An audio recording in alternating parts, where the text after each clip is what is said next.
Hi, in today's lecture I will discuss about two topics. First one is the commutation methods of SCR and second is the SCR protection. So for commutating SCR we have about you can see over here three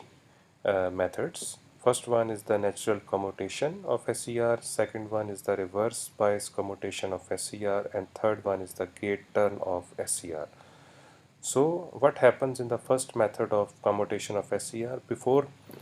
starting this topic, I want to tell you that to turn on an SCR, we have already understood methods how to turn on SCR, and they are being said as SCR triggering methods. And to turn off SCR, we can say it commutation of SCR. So we are for that we are understanding this topic. So in the first method of natural commutation of SCR, what we do over here, we have a structure diagram of SCR where we have four layers, three junctions, and three terminals. Here we have anode which is connected positively with reference to cathode, and the SCR is in the forward bias position, and the anode current is passing through SCR from anode to cathode. And over here we can do what? We can decrease that value of anode current and decrease it below the holding current, because we know that the holding current is a kind of current because we know that the holding current is a kind of current below which the SCR is off. If we have the anode current value which is smaller than the holding current value, then the SCR will be off. So what we are doing over here, we are controlling our voltage to control our anode current in such a way that its value should be less than the holding current, and when the anode current value is less than the holding current, the SCR will turn off. So in the second method of reversed bias commutation of SCR, here the anode is connected negatively with reference to the cathode, and we have over here a junction which is the J2 junction, where when the SCR was previously in the forward bias and the current was passing from anode to cathode, then some charged particles were being stored over here in this junction, and when the terminals are reversed, then we have the extraction of charges which is happening over here, and that will be in the opposite direction, and which will reduce the anode current which is passing from anode to cathode, and in this way the anode current value will be smaller than the holding current value, and the SCR will be turned off. In the third method of gate turn of SCR, we have the gate current which is applied over here, and when we create a situation in which the gate current, instead of going in the structure of the SCR, it is coming out of the structure of the SCR, then it will be a negative gate current instead of a positive gate current. And when the negative gate current is coming out of the structure of the SCR, then this forward biased voltage will increase, and the holding current value will also increase, because it is the current. If the anode current has to pass from anode to cathode, its value has to be greater than the holding current, and when we have the gate current value which is coming out of the SCR and it is a kind of negative current, then it will increase the forward biased voltage as well as the holding current voltage, and for turning on the SCR, the anode current value has to be greater than the holding current, and if the holding current value is higher than the for the current value of the anode current, it will be turned off. As you can see that by increasing the negative gate current, we can increase the holding current value, and which will turn off the SCR. So now we can focus on the second topic, which is the protection of the SCR. Here we have about four methods for the protection of SCR. The first one is the rate of change of current protection, second one is the rate of change of voltage protection, and third one are the external over voltage and external over current protections. So we can see over here the first one, which is the rate of change of current protection. In this we already know that di by dt is the rate of change of current, And when the SCR is in the forward bias position and the anode is connected positively with reference to the cathode and the anode current is passing through the SCR, then the rate at which the current is flowing through the SCR is great, and it is greater than the spread velocity of the charges within the SCR. So when the rate of change of anode current passing through the SCR is greater than the spread velocity of the charge, then it will create a problem in the SCR and it will create some hot spots in the SCR which might damage the SCR. So uh, it has to be equal to the spread velocity of the charge, the rate of change of current, and for that reason what we will do to ensure that the SCR may not damage. So for that reason we will be having this diagram.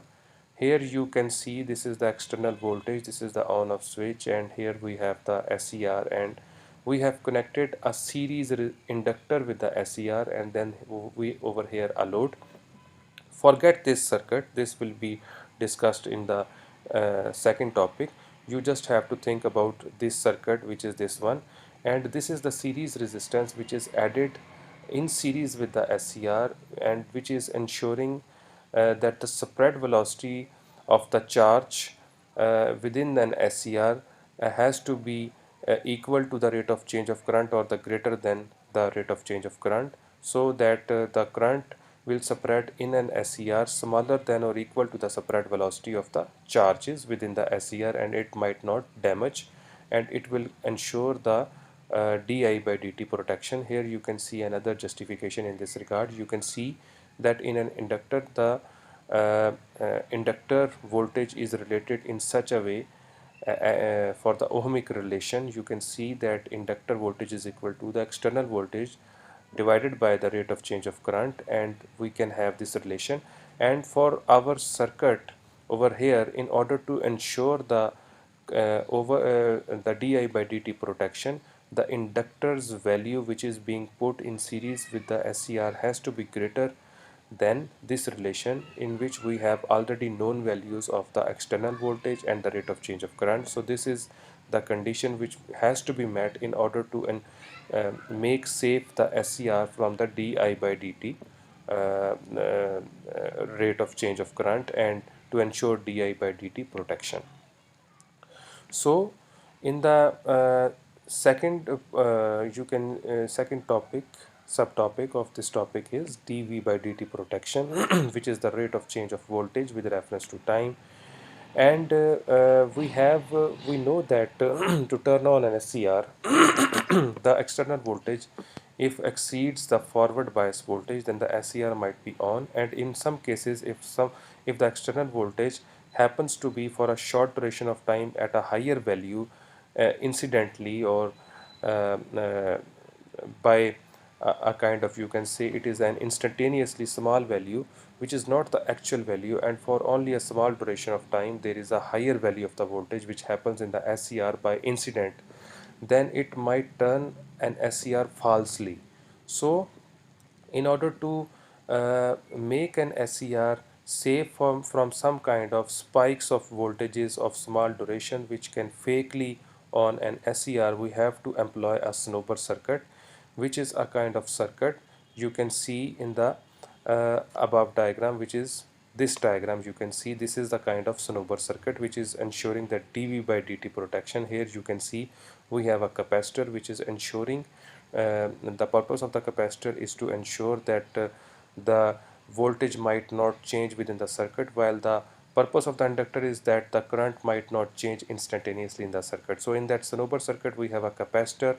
which bypasses any external voltage which is a kind of greater voltage and which is harmful to the SCR, and ensure the dV by dt protection, and the resistance value makes control of the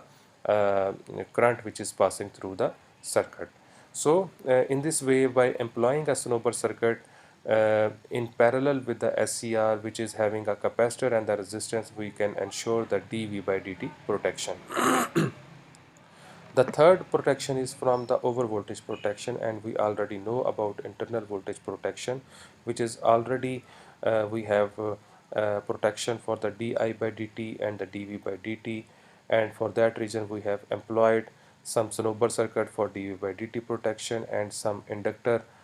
in series with the circuit to ensure some di by dt protection. Now we have to ensure some external voltages protection, which can be ensured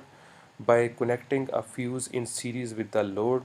And we can see over here, at here we can have some fuse which is connected over here, and which will ensure that if some over voltage is happening, then the wire within the fuel melts, and in this way we can ensure the over voltage protection. And then we have the overcurrent protection, which can also be done by the same fuse, which is ensuring that if some overcurrent or over voltage happens, there is a wire within the fuse which melts when this kind of situation arises. And in this way we can also connect a series resistance instead of a fuse in parallel with the load, which can also creates a situation to protect our load from overcurrent. And in this way, these are the four ways by which we can protect our SCR from these four kind of situations. Thank you very much.